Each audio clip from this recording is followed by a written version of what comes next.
Indian എയർഫോഴ്സിൻ്റെ ഒരു കുതിച്ചുചാട്ടം ആഗോള റാങ്കിങ്ങിൽ 6-ാം സ്ഥാനത്തേക്ക് ഇന്ത്യൻ എയർഫോഴ്സ് എത്തിയിരിക്കുന്നു. അതിലും ഏറ്റവും പ്രധാനപ്പെട്ട മറ്റൊരു കാര്യം ചൈന ഇന്ത്യക്ക് താഴെയാണ് എന്നുള്ളതാണ്. സർ, ഈ world directory of modern military aircraft എന്ന് പറയുന്ന ഒരു ഏജൻസി, അവർ ഈ 2022 മുതൽ തുടങ്ങിയ ഒരു സമ്പ്രദായം, അതിൻ്റെ ഭാഗമായിട്ടാണ് ഈ സർവീസ് ഏജൻസികളുടെ ഒരു റാങ്കിങ് നടപ്പിലാക്കിയിരിക്കുന്നത്. അതിൽ 6-ാമതായി ഇന്ത്യൻ എയർഫോഴ്സ് എത്തിയിരിക്കുന്നു. ഈ 6-ാമതായിട്ടാണെങ്കിൽ പോലും ബാക്കിയുള്ള ഏജൻസികൾ മുഴുവനും അമേരിക്കയുടെയും റഷ്യയുടേതാണ്. അപ്പോൾ പിന്നെ 3-ാം സ്ഥാനത്ത്, രാജ്യത്തിൻ്റെ ഇത് വെച്ച് നോക്കിയാൽ 3-ാം സ്ഥാനത്ത് ഇന്ത്യ എത്തിയിരിക്കുന്നു. ചൈന ഇന്ത്യക്ക് തൊട്ടു പിന്നിലാണ്. ഈ റിപ്പോർട്ട് എങ്ങനെയാണ് നമ്മൾ ഈ പ്രതിരോധ രംഗത്തെ ആളുകൾ വിലയിരുത്തുന്നത്? അല്ല, ഈ ഏജൻസികൾക്ക് ഇതിനെ പറ്റിയിട്ട് പഠിക്കാനും വിലയിരുത്താനുമുള്ള സ്വാതന്ത്ര്യം ഒരു സൈഡ് നിൽക്കുന്നു. രണ്ടാമത്തെ സൈഡിൽ ഈ നമ്മളിലുള്ള വെപ്പൺസിൻ്റെ കണക്ക് മാത്രമേ അവർക്ക് എടുക്കാൻ പറ്റത്തുള്ളൂ. അതെ, യുദ്ധത്തിൽ അതെങ്ങനെ പെർഫോം ചെയ്യുന്നു എന്നുള്ളതാണ് നമ്മൾ കാണേണ്ടത്. അത് പെർഫോം ചെയ്യുന്നതിന് വേണ്ടിയിട്ട് പ്രത്യേകിച്ച് മാനദണ്ഡങ്ങളൊന്നുമില്ല. നമ്മൾ ഉദാഹരണത്തിന് എടുക്കുകയാണെങ്കിൽ ലോകത്തെ ഏറ്റവും വലിയ ശക്തി എന്ന് നമ്മൾ അറിയപ്പെടുന്നത് അമേരിക്കയാണ്. ഇന്ന് വരെ ലോകത്ത് ഒരു മൈനർ ഓപ്പറേഷൻ പോലും ജയിക്കാത്തൊരു രാജ്യമാണ് അമേരിക്ക. ഒരു മൈനർ ഓപ്പറേഷൻ പോലും, ഒരു ചെറിയ വിജയം എന്ന് പറയാൻ അവരുടെ തൊപ്പിയിൽ കാണിക്കാൻ ഒന്നുമില്ല. അവർ ഉൾപ്പെട്ട അഫ്ഗാനിസ്ഥാൻ ആയിക്കോട്ടെ, ഇറാഖ് ആയിക്കോട്ടെ, ഈവൻ ഇറാൻ ആയിക്കോട്ടെ, ഏത് ഓപ്പറേഷൻ, വിയറ്റ്നാം ആയിക്കോട്ടെ, അവർ ഇന്ന് വരെ ലോകത്ത് എടുത്തിട്ടുള്ള ഒരു ഓപ്പറേഷനും ജയിക്കാത്ത രാജ്യത്തിന് കുറേ ആയുധങ്ങൾ, പൈല ഫാംസ് ഉണ്ടെന്ന് പറഞ്ഞിട്ട് എന്താ കാര്യം?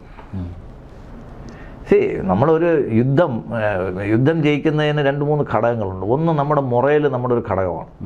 അമേരിക്കക്കാർ 80ഓളം രാജ്യങ്ങളിൽ സൈനിക താവളങ്ങളും വെച്ചിട്ട് അവർ യുദ്ധം ചെയ്യുന്നത് അവർ കൂലിപ്പെട്ട ആൾക്കാരാണ്. പണ്ട് നമ്മൾ ഇന്ത്യക്കാരെ നമ്മൾ കൂലിപ്പട്ടാളക്കാരെന്ന് പറയുന്നത്, അതായത് നമ്മുടെ ബ്രിട്ടൻ്റെ കൂലിപ്പട്ടാളമായതുകൊണ്ട് നമ്മൾ ബ്രിട്ടന് വേണ്ടി യുദ്ധം ചെയ്യുമ്പോൾ നമ്മൾ കളിയാക്കി പറയുന്നു കൂലിപ്പട്ടാളം എന്ന് പറയുന്നത്. അപ്പോൾ അമേരിക്കയ്ക്ക് ലോകത്ത് മുഴുവനുള്ളത് കൂലിപ്പട്ടാളമാണ്. അതേസമയം ഇസ്രായേലിനെതിരായിട്ടൊരു യുദ്ധം വന്നപ്പോഴത്തേക്ക് ലോകത്ത് വലിയ വലിയ കമ്പനികളിലെ ഉദ്യോഗസ്ഥന്മാർ ഉദ്യോഗം വലിച്ചെറിഞ്ഞിട്ട് അവർ രാജ്യത്ത് യുദ്ധം ചെയ്യാൻ വേണ്ടിയിട്ട് വന്നു. അവരാണ് യഥാർത്ഥ പോരാളികൾ. അതായത് ഈ റെഗുലറായിട്ടുള്ള പോരാളികൾക്ക് പുറമെ സ്വന്തം ജോലി ഉപേക്ഷിച്ചിട്ട് രാജ്യത്തിന് വേണ്ടി യുദ്ധം ചെയ്യാൻ വരുന്ന ആൾക്കാരാണ് യഥാർത്ഥത്തിൽ വാരിയേഴ്സ് എന്ന് പറയുന്നത്. അവരാണ് പോരാളികളെന്ന് പറയുന്നത്. അവരെ യുദ്ധ പോരാളികളെന്ന് പറഞ്ഞാൽ അവരാണ്. ബാക്കിയുള്ളവർ കൂലിപ്പട്ടാളക്കാരാണ്. അവരെ വച്ചിട്ട് ഇപ്പം ഇപ്പം നോർത്ത് കൊറിയയിലാണെങ്കിലും ചൈനയിലാണെങ്കിലും ഒരുമാതിരി അടിമത്ത സമ്പ്രദായമാണ് അവിടുത്തെ ആർമിക്കകത്തും ഡിഫൻസ് ഫോഴ്സിനകത്ത് നിലനിൽക്കുന്നത്. നമുക്ക് പറയാതിരിക്കാൻ പറ്റത്തില്ല.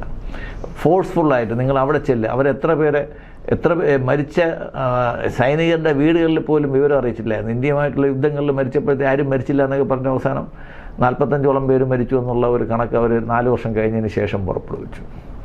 അപ്പോൾ ഇന്ത്യയുമായിട്ടുള്ള യുദ്ധത്തിൽ ആരും പരാജയപ്പെട്ടില്ല എന്ന് പറഞ്ഞ് പാകിസ്ഥാൻ പിന്നീട് 45ഓളം പേർക്ക് മരണാനന്തര ബഹുമതി കൊടുത്തു, യുദ്ധ ബഹുമതികൾ കൊടുത്തു. അപ്പോൾ ഇത്തരം കാര്യങ്ങളിൽ അവർ ഹ്യൂമൻ പവറിൻ്റെ മൊറയിലാണ് നമ്മൾ എപ്പോഴും സൂക്ഷിക്കേണ്ട ഒരു കാര്യം. 2, ഈ സൈന്യം കൊടുക്കുന്ന ട്രെയിനിങ്ങിൻ്റെ ക്വാളിറ്റി ഉണ്ട്. ഇപ്പം സൈന്യം കൊടുക്കുന്ന ട്രെയിനിങ്ങിൻ്റെ ക്വാളിറ്റി എന്ന് വെച്ച് കഴിഞ്ഞാൽ, ഇപ്പം ലോകത്ത് നമ്മൾ ഒരു അത്ഭുതമായിട്ട് പറയല്ല, എൻ്റെ ഓർമ്മ വച്ച കാലം തൊട്ട് സർവീസിലിരിക്കുമ്പോഴത്തേക്കും ഇന്നും നമ്മൾ കേൾക്കുന്നത് ലോകത്തെ ഏറ്റവും ശക്തരായിട്ടുള്ള ഫൈറ്റർ പൈലറ്റുമാർ ഇസ്രായേലിലാണുള്ളത്. നമ്മൾ നിഷേധിച്ചിട്ട് കാര്യമൊന്നുമില്ല. ഏറ്റവും മികച്ച യുദ്ധ പൈലറ്റുകളുള്ളത് ഇസ്രായേലാണ്. കാര്യം ദിവസവും അവരുടെ ജീവിതം തന്നെ ഒരു യുദ്ധമാണ്. അവരുടെ ഒരു ഡെയിലി യുദ്ധത്തിൻ്റെ പ്രാക്ടീസാണ് അവർ ചെയ്യുന്നത്. അടുത്ത ലോകത്ത് 2ാമത് വരുന്നത് നിങ്ങൾക്ക് സർപ്രൈസ് ആയിരിക്കും. അടുത്ത ലോകത്ത് റേറ്റ് ചെയ്തിരിക്കുന്ന ഇന്ത്യൻ പൈലറ്റ്സാണ്.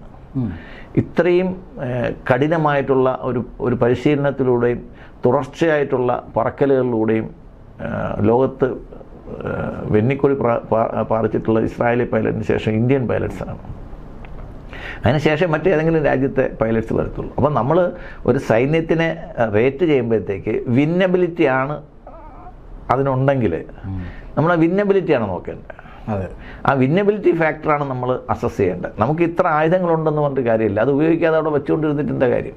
അല്ല, ഈ റിപ്പോർട്ടിലും ഈ ആയുധങ്ങളുടെ എണ്ണമല്ല, ഒരു ട്രൂ വാല്യൂ റേഷ്യോ എന്തൊക്കെയാണ് എടുത്തിരിക്കുന്നത്, പല മാനദണ്ഡങ്ങൾ വെച്ചിട്ട് അല്ല പറയുന്നത്. പക്ഷേ ഞാൻ പറയുന്നത് നമ്മുടെ മാനദണ്ഡം കാണിക്കേണ്ട പ്രധാന 2 മാനദണ്ഡങ്ങൾ നമുക്ക് അളക്കാൻ പറ്റത്തില്ല. ഇപ്പോൾ രാജ്യത്തിൻ്റെ മുറയിൽ അളക്കാനുള്ള സ്കെയിൽ നമ്മൾ കണ്ടുപിടിച്ചിട്ടില്ല.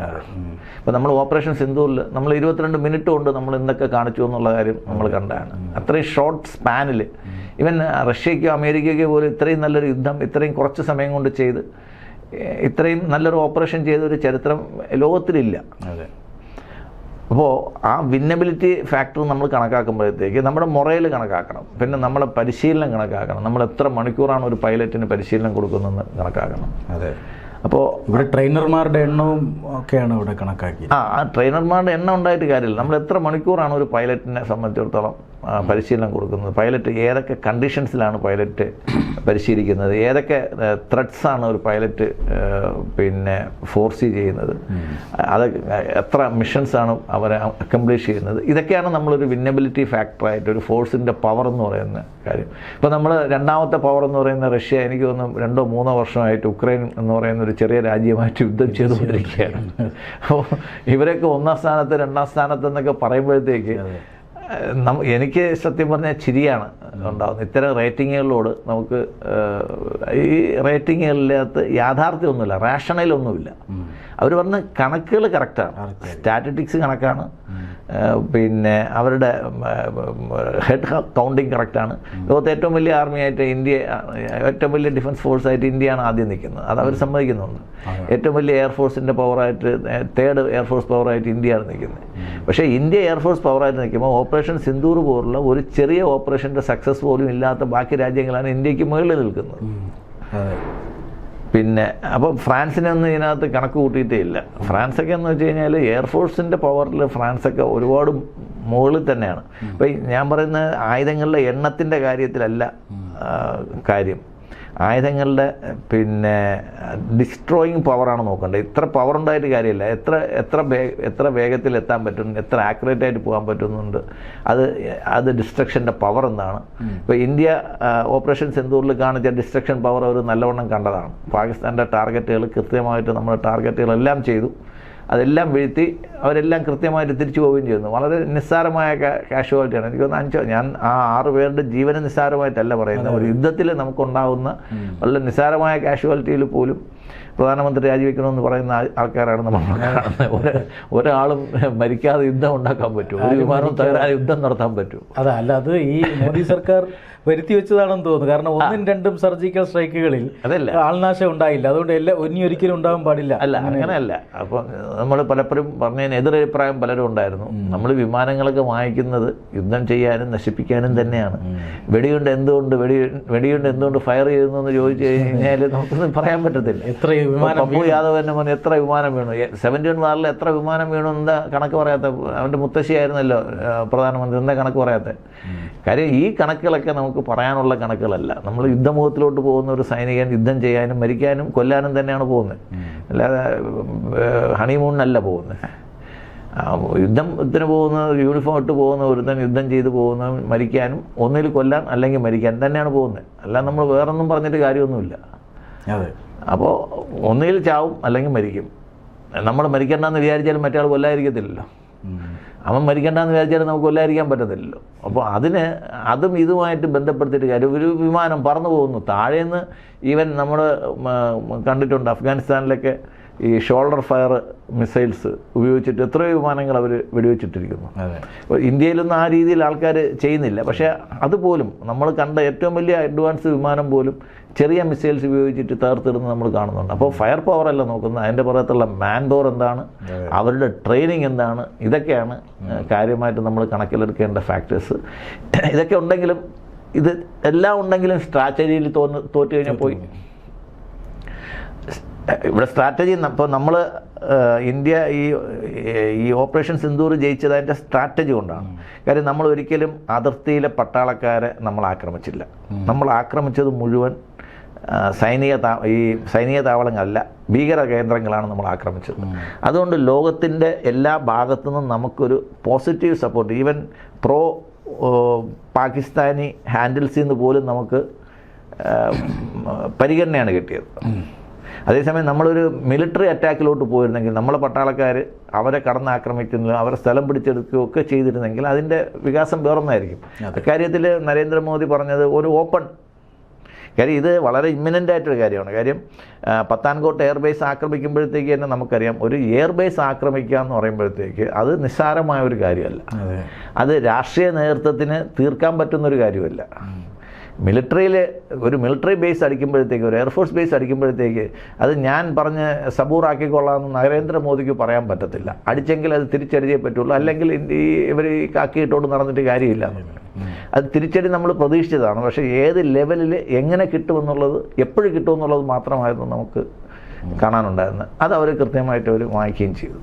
ഇങ്ങനെ ഒരു റാങ്കിങ്ങിൻ്റെ ആവശ്യമുണ്ടോ? ഇങ്ങനെ ഒരു നമ്മൾ ഇത്ര നേരം സംസാരിച്ചതാണ്. ഈ റാങ്കിങ് നമുക്ക് ടെക്നിക്കലി കറക്റ്റാണ്, സ്റ്റാറ്റിസ്റ്റിക്കലി കറക്റ്റാണ് എന്നൊക്കെ പറയാമെന്നുള്ളതല്ലാതെ യുദ്ധം സമാനമായ സാഹചര്യങ്ങളും സൈന്യത്തിൻ്റെ ശക്തിയുമായിട്ട്, ആയുധത്തിൻ്റെ ശക്തിയല്ല സൈന്യത്തിൻ്റെ ശക്തി. ഇപ്പം ഞാൻ സ്റ്റെൻ ഗണ്ണ് കയ്യിൽ വെച്ചിട്ട്, ഉണ്ടയില്ലാതെ സ്റ്റെൻ ഗണ്ണ് മാത്രം വെച്ചിട്ട് സ്റ്റെൻ ഗണ്ണിൻ്റെ മാത്രം കണക്കെടുത്തിട്ട് നമ്മൾ കണക്ക് പറഞ്ഞു കഴിഞ്ഞാൽ ആ കണക്ക് ഒരു ഫൂളിഷ്നെസ് ആണെന്ന് എനിക്ക് പറയാനുള്ളൂ. ഈ കണക്കുകൾ സ്റ്റാറ്റിസ്റ്റിക്സ് ആയിരിക്കാം, കണക്കായിരിക്കാം, ഞാനതിനെ ബഹുമാനിക്കുന്നു. പക്ഷേ ഇതും യുദ്ധസമാനമായ സാഹചര്യങ്ങളുമായിട്ട് ഒരു ബന്ധവും ഇല്ല എന്നുള്ളതാണ് നമുക്ക് പറയുന്നത്. കാര്യം ഇതിൽ ഇത്രയും യുദ്ധവിമാനങ്ങളില്ലാത്ത, ഇത്രയും കപ്പാസിറ്റികൾ പലയിടത്തും ഇല്ലാത്ത ഇസ്രായേൽ എത്ര ആയിരം കിലോമീറ്റർ കടന്നു ചെന്നാണ് ഇറാനെ ആക്രമിച്ചെന്ന് നമ്മൾ ആലോചിച്ച് നോക്കണം. അത് കംപ്ലീറ്റ് എയർ റീഫ്യൂലിങ്, അതിൻ്റെ ടാക്ടിക്സ്, സ്ട്രാറ്റജി, ഇതൊക്കെയാണ് നമ്മൾ വർത്താക്കി നമ്മൾ കണക്കാക്കേണ്ടത്. അല്ലാതെ ഇപ്പം നമ്മുടെ ഈ ബാങ്കിലെ പൈസയുടെ കണക്ക് നോക്കിയിട്ട് ഒരാളുടെ വർത്തിനെസ് കണക്കാക്കുന്നത് പോലെ അല്ല ഇത്. ഇപ്പം ഇതിനകത്ത് തന്നെ നമ്മൾ വരുന്നുണ്ട്. ഇപ്പം ബില്യനറാണ് അദാനി, ബില്യനറാണ്, അയാൾക്ക് ഇത്ര പൈസ ഉണ്ടെന്ന്, അയാൾ കോടീശ്വരനാണെന്ന് പറയുമ്പോഴത്തേക്ക് യഥാർത്ഥത്തിൽ അതിനകത്തുള്ള ഒരു വിഷയം എന്ന് വെച്ച് കഴിഞ്ഞാൽ അയാളുടെ കയ്യിലുള്ള ഷെയർസിൻ്റെ വാല്യൂ ആണ് ഈ കാണിക്കുന്നത്. ഈ ഷെയർസ് നാളെ അങ്ങേർക്ക് വിറ്റ് പൈസയാക്കാൻ പറ്റത്തില്ല. നാളെയും പറ്റത്തില്ല, മറ്റന്നാളും പറ്റത്തില്ല, അടുത്ത വർഷവും പറ്റത്തില്ല. കാരണം ഈ ഷെയർ അവർക്ക് വിൽക്കാൻ പറ്റുന്ന ഷെയറുകളല്ല. പിന്നെ ഇവർ തന്നെ ഇതിനെ ബോണസ് ഷെയറായിട്ട് മറ്റ് ഷെയറായിട്ട് അടിച്ച് പെരുപ്പിച്ച് വെച്ചിരിക്കുന്ന ഒരു സംവിധാനമാണ്. ഇപ്പം നമ്മൾ നോക്കുകയാണെങ്കിൽ മോദി, ഇപ്പം അദാനിയും അംബാനിയും തമ്മിലുള്ള വ്യത്യാസം, അദാനിയുടെ കമ്പനികളിൽ 10% കൂടുതലും മറ്റ് ആൾക്കാർക്ക് ഹോൾഡിംഗ് ഇല്ല. അതേസമയം അംബാനിയുടെയും ടാറ്റയുടെയും കമ്പനികളിലാണെങ്കിൽ 10-20% പ്രൊമോട്ടേഴ്സ് കോട്ട, ബാക്കി മുഴുവൻ പബ്ലിക്കിൻ്റെ ഇല്ല. അപ്പോൾ ഇത് വെച്ചിട്ട് നമുക്ക് അദാനിയുടെ ഷെയറിൻ്റെ വാല്യൂ കുറവാണെന്നും കൂടുതലാണെന്നും ഇദ്ദേഹത്തിൻ്റെ കുറവാണെന്നും പറഞ്ഞാൽ സ്റ്റാറ്റിസ്റ്റിക്സും കണക്ക് നോക്കുമ്പോഴത്തേ ശരിയാണ്. അയാളുടെ ഷെയർസിൻ്റെ വാല്യൂവിൻ്റെ വെച്ച് നോക്കുമ്പോൾ അയാൾക്ക് ഇത്രയും കോടി രൂപയുടെ പൈസയാണ്. പക്ഷേ ഈ പൈസ അങ്ങേർക്ക് ലിക്വിഡ് ആക്കാൻ പറ്റുമോ? ഇല്ല. അപ്പോൾ അതേപോലെ നമുക്ക് ഇത്രയും ആയുധങ്ങളുണ്ട്. ഈ ആയുധങ്ങൾ യുദ്ധത്തിൽ ഉപയോഗിക്കാൻ പറ്റിയ ആൾക്കാരുണ്ടോ എന്ന് കണക്കാക്കാതെ ഈ ആയുധത്തിൻ്റെ ശക്തി പറഞ്ഞിട്ട് കാര്യമില്ല എന്നുള്ളതാണ്. അതൊരു യൂസ്ഫുൾ ടോക്ക് അല്ല എന്നാണ് എനിക്ക് തോന്നുന്നു. അല്ല, ഈ റിപ്പോർട്ട് ചർച്ച ചെയ്യുമ്പോൾ തന്നെ പലരും പറയുന്നു ഇപ്പോൾ 6ാം സ്ഥാനത്തുണ്ട്. കാരണം 3000 എയർക്രാഫ്റ്റുകളുള്ള ചൈന നമുക്ക് താഴെയാണ്. പക്ഷേ ഇന്ത്യയെ സംബന്ധിച്ചിടത്തോളം എപ്പോഴും ഒരു ഇതായി വരുന്നു, ഇന്ത്യൻ എയർഫോഴ്സിനെ സംബന്ധിച്ചിടത്തോളം ചർച്ചയാകുന്ന ഒരു വിഷയമാണ് ഈ സ്ക്വാഡ്രൺ ഷോർട്ടേജ്. 42 സ്ക്വാഡ്രൺ വേണ്ടിടത്ത് 29 മാത്രമേ ഉള്ളൂ. ബാക്കി ഇപ്പോൾ തേജസ്, അതുപോലെ തന്നെ 114 റാഫേൽ വരുന്നുണ്ട്. ഇതെല്ലാം വന്നതിന് ശേഷം ഇന്ത്യയുടെ സ്ഥാനം വീണ്ടും മാറും എന്നൊക്കെ പറയുന്നുണ്ട്. അല്ല, ഈ സ്ക്വാഡ്രൻ്റെ കണക്ക് വളരെ ഒരു പഴയ ഒരു വിൻറ്റേജ് കണക്കാണ്. വളരെ പണ്ട് നടത്തിയ ഒരു ഇവാലുവേഷൻ വെച്ചിട്ടുള്ള കണക്കാണ്. നമുക്ക് ഇത്ര സ്ക്വാഡ്രൺ വേണം, ഇത്ര വിമാനങ്ങൾ വേണം എന്നൊക്കെ പറയുന്നത്. ഇപ്പോൾ നമ്മൾ ഈ കാലഘട്ടം മാറിയപ്പോഴത്തേക്ക് നമ്മൾ കണക്കുകൾ മാറി.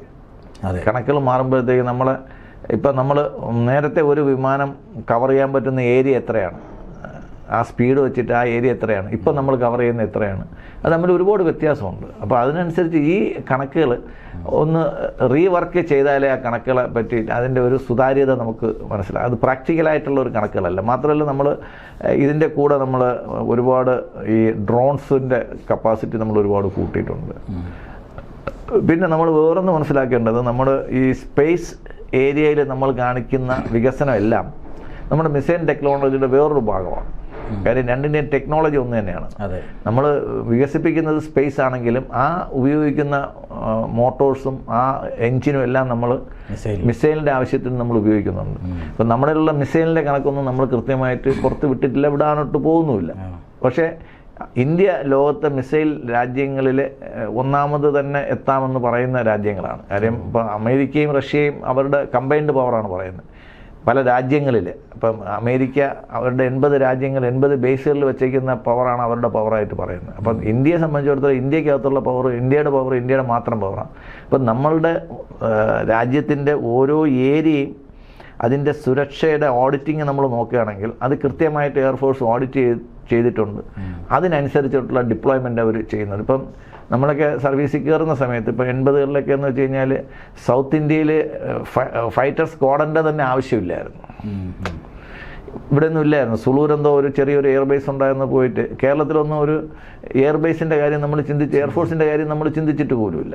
കേരളം, ആന്ധ്ര, തമിഴ്നാട്ടിൽ വളരെ നിസ്സാരമായിട്ടുള്ള എയർ കവർ മാത്രം ചെയ്താൽ മതി. കാര്യം നമ്മുടെ എയർ പവർ കംപ്ലീറ്റ് കോൺസെൻട്രേറ്റ് ചെയ്യുന്നത് പാകിസ്ഥാനിലായിരുന്നു. 80% പാകിസ്ഥാനിലും 20% ചൈനയിലുമായിരുന്നു. പക്ഷേ അത് കഴിഞ്ഞ് കാലങ്ങൾ മാറി അവിടുത്തെ ത്രെട്ടാണ് നമ്മൾ പുതിയ മിസൈലുകളും മറ്റു കാര്യങ്ങളും ഡിപ്ലോയ് ചെയ്ത് വരുമ്പോഴത്തേക്ക് നമ്മുടെ ക്വിക്ക് റെസ്പോൺസ് നമുക്ക് ചെയ്യാൻ പറ്റുന്നുണ്ട്. അപ്പം നമുക്ക് ക്വിക്ക് റെസ്പോൺസ് ചെയ്യാൻ പറ്റുന്നുണ്ടോ എന്നാണ് നമ്മൾ നോക്കേണ്ടത്. ഞാൻ നേരത്തെ പറഞ്ഞ മാതിരി വിമാനങ്ങൾ വാങ്ങി കൂട്ടമായിട്ട് പൈൽ ചെയ്ത് എവിടെയെങ്കിലും ഇട്ടിട്ട് കാര്യമില്ല. നമ്മുടെ ആക്രമണ ശക്തി കറക്റ്റായിട്ട് എല്ലായിടത്തും എത്താൻ പറ്റുന്നുണ്ടോ, നിലവിലുള്ള വിമാനങ്ങൾ ഉൾപ്പെടെ നമുക്കത്. കാര്യം നമ്മൾ ടെക്നോളജി ഒരുപാട് മാറി. നമ്മുടെ ഇപ്പം 80കളിൽ തന്നെ 71 വാറിന് ശേഷം നമ്മുടെ യുദ്ധത്തിൻ്റെ രീതികൾ മാറി, നമ്മുടെ കമ്മ്യൂണിക്കേഷൻ രീതികൾ മാറി. ഇപ്പം തന്നെ എയർഫോഴ്സിൽ ഇപ്പം നമ്മൾ വന്നതിന് ശേഷമായിരിക്കും ഒരുപാട് AI ജനറേറ്റർ സിസ്റ്റം ഉണ്ടായി. പിന്നെ ഈ വിമാനങ്ങളുടെ ഡമ്മി വിമാനങ്ങളുണ്ട്. ഇപ്പോൾ ഇവർ വെടിവെച്ചിട്ടെന്ന് പറയുന്ന പല വിമാനങ്ങളും ഡമ്മി വിമാനങ്ങളാണ്. അപ്പം ഇതെല്ലാം നമ്മൾ കണക്ക് കൂട്ടിയിട്ട് എന്തായാലും ഇത് നോക്കുന്നവർ വളരെ ഇതിന് പ്രാപ്തരായിട്ടുള്ള ആൾക്കാരാണ്. പിന്നെ ഈ AK ആൻ്റണിയുടെ സമയത്ത് പുതിയ വിമാനങ്ങൾ അക്യൂർ ചെയ്യുന്നതിലുണ്ടായ ഡിലേസ് ഒരുപാടുണ്ടായിട്ടുണ്ട്.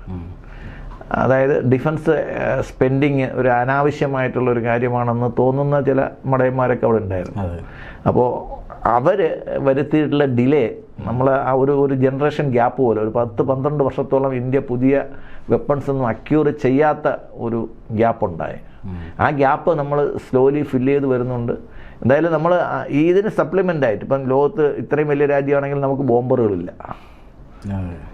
കാര്യം എന്താണെന്ന് വെച്ച് കഴിഞ്ഞാൽ നമുക്ക് ബോംബറുകളുടെ ആവശ്യമില്ല. അവർ പറയുന്നത് ബോംബറുകൾക്ക് പകരം നമുക്ക് മിസൈൽസ് ഉണ്ട്. നമ്മൾ മറ്റു രാജ്യങ്ങളിലോട്ട് നമ്മൾ കടന്നു കയറാൻ പോകുന്നില്ല. നമുക്ക് ഡിഫൻസ് മാത്രമേ ഉള്ളൂ. നമ്മൾ മറ്റൊരാളെ ആക്രമിക്കാൻ വേണ്ടിയിട്ട് നമുക്ക് ഒരു ബോംബർ അയക്കേണ്ട ആവശ്യമില്ല.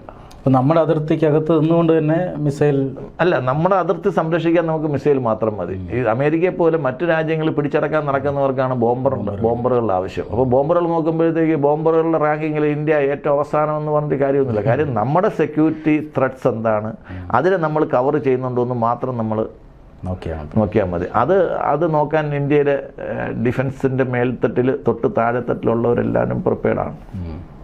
പിന്നെ നമ്മുടെ സൈന്യത്തിൻ്റെ പ്രിപ്പയർനെസ് നമ്മൾ ഉദ്ദേശിക്കുന്നതിനേക്കാളും വളരെ വളരെ കാര്യം ഇപ്പോൾ ഓപ്പറേഷൻ സിന്ദൂർ തുടങ്ങിയപ്പോഴത്തേക്ക് തന്നെ പ്രധാനമന്ത്രി ഒരു കാര്യം പറഞ്ഞു, എയർഫോഴ്സ് ഈ സൈന്യത്തിൻ്റെ ചീഫുകൾക്ക് ആ സ്ട്രാറ്റജി തീരുമാനിക്കാനുള്ള പൂർണ്ണ സ്വാതന്ത്ര്യം വിട്ടുകൊടുക്കുന്നു. അമേരിക്കയ്ക്ക് അങ്ങനെ ചെയ്യുമോ? അങ്ങനെ പറയാൻ പോലും അവരൊന്നും ധൈര്യപ്പെടത്തില്ല. അതിൻ്റെ അർത്ഥം രാജ്യത്തെ സിവിലിയൻ അധികാരികൾക്ക് ഡിഫൻസിൻ്റെ പ്രിപ്പയർനെസ്സിനെ പറ്റിയിട്ടും സ്ട്രാറ്റജികളെ പറ്റിയിട്ടും പൂർണ്ണമായിട്ട് വിശ്വാസമുണ്ട് എന്നുള്ളതാണ്. അതെ, നമുക്കതാണ് വേണ്ടത്. നമ്മുടെ അതിർത്തികൾ സുരക്ഷിതമാണോ എന്നുള്ളതാണ് നമ്മുടെ ഏറ്റവും വലിയ എന്ന് വെച്ചുകൊണ്ട് നമ്മൾ പ്രിപ്പയർനെസ് എവിടെയെങ്കിലും കുറയ്ക്കുന്നു എന്നല്ല. നമ്മൾ പ്രിപ്പയർനെസ് എല്ലാം നമ്മൾ ചെയ്യുന്നുണ്ട്. എല്ലാ വർഷവും നമ്മൾ ടെക്നിക്കലി നമ്മൾ തീരുമാനിച്ചിട്ടുള്ള എല്ലാ എക്സസൈസും നമ്മൾ ഭംഗിയായിട്ട് ചെയ്യുന്നുണ്ട്. ഇൻ്റർനാഷണൽ ലെവലിൽ നമ്മൾ ചെയ്യേണ്ട എക്സസൈസ് നമ്മൾ ഭംഗിയായിട്ട് ചെയ്യുന്നുണ്ട്. പിന്നെ മറ്റെല്ലാ കാര്യങ്ങളിലും ഇന്ത്യയുടെ ഡിഫൻസ് രംഗത്ത് സുരക്ഷിതമായ കൈകളിലാണ് നമ്മളെ ഇന്ത്യൻ ഡിഫൻസ് എന്ന് നമുക്ക് വിശ്വസിക്കാം. ഇതിപ്പോൾ എന്നിരുന്നാൽ പോലും 180ഓളം എന്താണ് തേജസ് MKI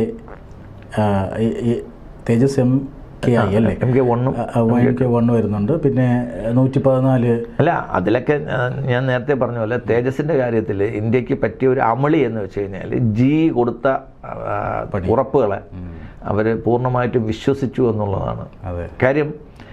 ആ സമയത്ത് ഇന്ത്യ നമ്മൾ ഫ്രാൻസിൽ നിന്ന് വിമാനങ്ങൾ വാങ്ങിച്ചിരുന്നുണ്ടെങ്കിൽ പോലും ഫ്രാൻസ് ഇന്ത്യയുമായിട്ടൊരു വലിയ സഹകരണം ഉണ്ടായിട്ടില്ല.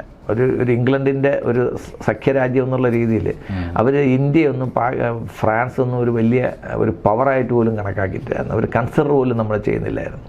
നമുക്കൊരു മിറാജും ജഗ്വാറും ഒക്കെ തന്നിട്ട് അവർ ഒരറ്റത്തിരുന്നതെന്നല്ലാതെ അവരതിൻ്റെ ടെക്നോളജി തരാനോ എൻജിൻ തരാനോ ഒന്നും ആരും തയ്യാറായിട്ടില്ലായിരുന്നു. നമ്മൾ തന്നെത്താൻ ഉണ്ടാക്കിയ കാവേരി എൻജിൻ നമുക്ക് ഡെവലപ്പ് ചെയ്ത് കൊണ്ടുവരാനും പറ്റിയില്ല. അപ്പം നമ്മളതിൽ എൻജിൻ ഇല്ലാതെയാണ് ഇദ്ദേഹം ഡിസൈൻ ചെയ്യുന്ന സമയത്ത് നമ്മുടെ APJ അബ്ദുൽ കലാമാണ് ഇതിൻ്റെയൊക്കെ ആദ്യത്തെ ഡിസൈനിങ്ങിൻ്റെ സൈഡിലോട്ടൊക്കെ വരുന്നത്. ആ ഡിസൈൻ ചെയ്യുന്ന സമയത്ത് നമ്മൾ ജിയുടെ എൻജിൻ മുന്നിൽ കണ്ടുകൊണ്ടാണ് നമ്മുടെ ഡിസൈൻ കംപ്ലീറ്റ് നമ്മൾ ചെയ്തത്. പക്ഷെ നമുക്ക് ഈ രീതിയിലുള്ളൊരു പണി തരും. ഇത് അവർ ആദ്യത്തെ പണിയല്ല. ആദ്യത്തെ പൊക്രാൻ സ്ഫോടനത്തിന് ശേഷം നമുക്ക് ഒരുപാട് പിന്നെ ഉപരോധങ്ങൾ അമേരിക്ക ഏർപ്പെടുത്തി. രണ്ടാമത്തതിന് ശേഷം വീണ്ടും ഏർപ്പെടുത്തി. അപ്പോൾ ഈ അമേരിക്കൻ സാങ്ഷൻസ് വന്നു കഴിഞ്ഞാൽ ഇല്ലാതാവുന്നതാണ് ഇന്ത്യയുടെ പ്രതിരോധ രംഗം എന്നുള്ള രീതി മാറ്റിയിട്ട് ഇപ്പം നമ്മൾ ആത്മനിർഭരതയിലോട്ട് വരുന്നത് അങ്ങനെയാണ്. ഇപ്പോൾ എൻജിൻ്റെ കാര്യത്തിലും നമുക്ക് എന്തെങ്കിലും ഉടനടി ചില മാറ്റങ്ങൾ ഇപ്പോൾ അവർ റോൾസ് റോയ്സുമായിട്ട് ഇന്ത്യ സംസാരിക്കുന്നുണ്ട്. അവർ പിന്നെ അമേരിക്കൻ അല്ലാത്ത മറ്റ് കമ്പനികളുമായിട്ട് സഫ്രാനുമായിട്ട് സംസാരിക്കുന്നുണ്ട്. കാര്യം ജിയുടെ ഒരു റീപ്ലേസ്മെൻ്റാണ് ഇപ്പം നമ്മൾ ഇന്ത്യ വളരെ സീരിയസ് ആയിട്ട് എടുത്തിരിക്കുന്ന ഒരു മാറ്റർ. ജി ഇല്ലെങ്കിൽ നമുക്ക് എന്ത് ചെയ്യാൻ പറ്റും എന്നുള്ള കാര്യത്തെപ്പറ്റി വളരെ തിരക്കിട്ട ആലോചനകൾ നടക്കുന്നുണ്ട്. പുതിയ കാര്യങ്ങളിലോട്ട് ഉടനെ വരുമെന്ന് നമുക്ക് പ്രതീക്ഷിക്കാം. ഇത്തരം കാര്യങ്ങൾ വളരെ പെട്ടെന്ന് തീരുമാനിക്കാൻ പറ്റുന്ന കാര്യങ്ങൾ. കാര്യം നമ്മുടെ ഡിസൈൻസ് എല്ലാം ഓൾറെഡി നമ്മൾ ഡിസൈൻസ് ചെയ്യും. ബാക്കി എല്ലാത്തിൻ്റെയും എയർ ഫ്രെയിം വരെ എല്ലാം ബാക്കിയെല്ലാം സെറ്റ് ചെയ്ത് വെച്ചേക്കാണ്. ഈ എൻജിൻ മാത്രം എടുത്ത് വെച്ചാൽ മതി. അതുവരെയുള്ള ബാക്കി പലതിൻ്റെയും വർക്കുകൾ വളരെ അഡ്വാൻസ് സ്റ്റേജിലാണ്. അത് മാറ്റിയിട്ട് ഈ എൻജിൻ മാറ്റിയിട്ട് വേറൊരു എൻജിൻ എടുത്ത് വെക്കണമെങ്കിൽ ഇതുവരെ ചെയ്ത വർക്കുകളെല്ലാം ആൾട്രേഷൻസും മോഡിഫിക്കേഷൻസും വരുത്തിയേ പറ്റത്തുള്ളൂ. അതൊരു ചെറിയ കാര്യമല്ല. ഒരുപാട് സമയം നമുക്ക് നഷ്ടപ്പെടുന്നതാണ്. അതുകൊണ്ടാണ് നമ്മൾ ഇതിൻ്റെ പുറകെ പോയത്, ജിയുടെ പുറകെ പോയത്. പക്ഷേ ജി തന്ന ഉറപ്പുകളെല്ലാം അവർ ലംഘിച്ചു എന്നുള്ളതാണ്. മാത്രമല്ല ഈയിടയ്ക്ക് ഇപ്പം ഈ G404 വില 70 കോടിയിൽ നിന്ന് 210 കോടിയായിട്ട് ജി കൂട്ടി. കാര്യം അവർക്ക് മാത്രം ഒരു മോണോപ്പൊളി ആയതുകൊണ്ട് അവർ പറയുന്നതാണ് അവരുടെ സാധനത്തിൻ്റെ വില എന്നുള്ള രീതിയിലോട്ട് പോകുമ്പോൾ നമ്മൾ 100 എണ്ണം വാങ്ങിക്കുമ്പോഴത്തേക്ക് 140 കോടി ഇൻറ്റു 100 എന്ന് പറയുമ്പോഴത്തേക്ക് ഒരു ചെറിയ എമൗണ്ട് അല്ല. 14,000 കോടി രൂപ നമ്മൾ അഡീഷണലായിട്ട് കണ്ടെത്തേണ്ടി വരും. ഇതൊരു വലിയ എമൗണ്ടാണ് നമ്മളെ സംബന്ധിച്ചിടത്തോളം. അപ്പം ജി ഇല്ലാതെ എങ്ങനെ ജീവിക്കാമെന്നുള്ള കാര്യം നമ്മൾ ഇന്ത്യ പഠിച്ചുകൊണ്ട് വരികയാണ്. പല കമ്പനികളും ഇന്ത്യയിൽ ഇൻവെസ്റ്റ് ചെയ്യാൻ വേണ്ടിയിട്ട് തയ്യാറായിട്ട് വരുന്നുണ്ട്. റഷ്യ പോലും അവരുടെ Su-57 ഇന്ത്യയിൽ നിർമ്മിക്കാമെന്നും ടെക്നോളജി തരാമെന്നൊക്കെ പറഞ്ഞിട്ടും ഇന്ത്യ പോകാത്ത കാര്യം എന്ന് വെച്ച് കഴിഞ്ഞാൽ ഇതേ വിമാനം അവർ ചൈനയ്ക്കും കൊടുക്കുന്നുണ്ട്. അങ്ങനെ ഒരു പ്രശ്നം നമുക്കുണ്ട്. അപ്പം റഷ്യയെ നമുക്ക് ഡിപ്പെൻഡ് ചെയ്യാൻ പറ്റത്തില്ല. അപ്പം നമ്മളിൽ ഇപ്പോൾ ആകെ ഈ രംഗത്തെ നമുക്ക് ഡിപ്പെൻഡ് ചെയ്യാൻ ഫ്രാൻസ് മാത്രമേ ഉള്ളൂ. ഫ്രാൻസ് മാത്രമേ നമുക്ക് ഒരു രക്ഷയുള്ളൂ എന്ന് ആ ഒരു സ്റ്റേജിലാണ്. റാഫേലിലേക്ക് അല്ലല്ല, റാഫേലല്ല. ഈ എൻജിൻ ഉണ്ടാക്കുന്നത് സഫ്രാൻ എന്ന് പറഞ്ഞ കമ്പനിയാണ്. ഇപ്പോൾ സഫ്രാൻ്റെ മാത്രമേ ഈ ടെക്നോളജി ഉള്ളൂ. അപ്പം അതുൾപ്പെടെ ഇന്ത്യയിലോട്ട് കൂടുതൽ ഇന്ത്യയിൽ ചെയ്യാൻ വേണ്ടിയിട്ട് അവർ ഓൾറെഡി പല കമ്പനികളുമായിട്ട് പ്രൈവറ്റ് കമ്പനികളുമായിട്ടും HAL-ഉമായിട്ടൊക്കെ അവർ ജോയിൻറ്റ് ചെയ്തിട്ടുണ്ട്. പക്ഷേ അത് കൂടുതൽ അങ്ങ് ഇൻ്റഗ്രേറ്റ് ആയിട്ടില്ല. ഇനി കുറച്ചുകൂടെ സമയം വേണ്ടി വരും. കാര്യം നമ്മൾ ഓൾറെഡി എല്ലാം ജിക്ക് വേണ്ടി പ്ലാൻ ചെയ്ത് വെച്ചേക്കായിരുന്നല്ലോ. അപ്പോൾ ഇത്രയും കൂടുതൽ സാധനങ്ങൾ നമുക്ക് വേണമെങ്കിൽ അതിൻ്റെ പ്രൊഡക്ഷൻ ടൈമും പ്രൊഡക്ഷൻ ലൈനും പിന്നെ അതിൻ്റെ ലോജിസ്റ്റിക്സും ഒക്കെ ഒരുപാട് സമയം എടുക്കുന്ന കാര്യങ്ങളാണ്. അപ്പം എന്തായാലും റഷ്യയിൽ നിന്ന് നമുക്ക് എൻജിൻ കിട്ടുമെന്നുള്ള പ്രതീക്ഷയില്ല. അമേരിക്കയുടെ വകയാണ് ജി, അത് കിട്ടുമെന്ന് പ്രതീക്ഷയില്ല. അപ്പോൾ ഇനി ആകെ നമ്മുടെ പ്രതീക്ഷ എന്ന് പറയും പിന്നെ ജർമ്മനി പോലുള്ള രാജ്യങ്ങൾക്ക് ഇത്രയും വലിയ അഡ്വാൻസ്ഡ് ആയിട്ടുള്ള എൻജിൻസ് ഇല്ല. അപ്പോൾ എന്തായാലും ഇത്തരം റിപ്പോർട്ടുകളും റാങ്കിങ്ങും എല്ലാം ഒരു ന്യൂസ് മെറ്റീരിയൽ മാത്രമായി മാറുകയാണ്. അതെ, വെറും ഹെഡിങ് മെറ്റീരിയൽ മാത്രമാണ്, ന്യൂസ് മെറ്റീരിയൽ മാത്രമാണ്. നമ്മൾ ചൈനയെ മറികടന്നു അങ്ങനെയൊക്കെയുള്ളൊരു ആവേശം ഉണ്ടാക്കാം. അതിലപ്പുറം ഇന്ത്യൻ വ്യോമസേനയും ഇന്ത്യയുടെ പ്രതിരോധ സേന വിഭാഗങ്ങളുമെല്ലാം ഈ പറയുന്ന 6ാം സ്ഥാനമോ അങ്ങനെയൊന്നും അല്ല, അതിനേക്കാൾ അപ്പുറത്താണ് എന്നുള്ളതാണ് യാഥാർത്ഥ്യം. ലോകത്ത് 1ാം സ്ഥാനത്ത് തന്നെയാണ് എന്ന് വിശ്വസിക്കാൻ തന്നെയാണ് നമ്മൾ നിൽക്കുന്നത്. കാര്യം നമ്മളാണ് ലോകത്ത് ഓപ്പറേഷൻസ് നടത്തിയിട്ടുള്ളതും വിജയിച്ചിട്ടുള്ളതും. വേറെ ഒരു രാജ്യം ഒരു ഓപ്പറേഷൻസ് നടത്തിയിട്ടുമില്ല, നടത്തിയിട്ടുള്ളതൊട്ട് വിജയിച്ചിട്ടുണ്ട്.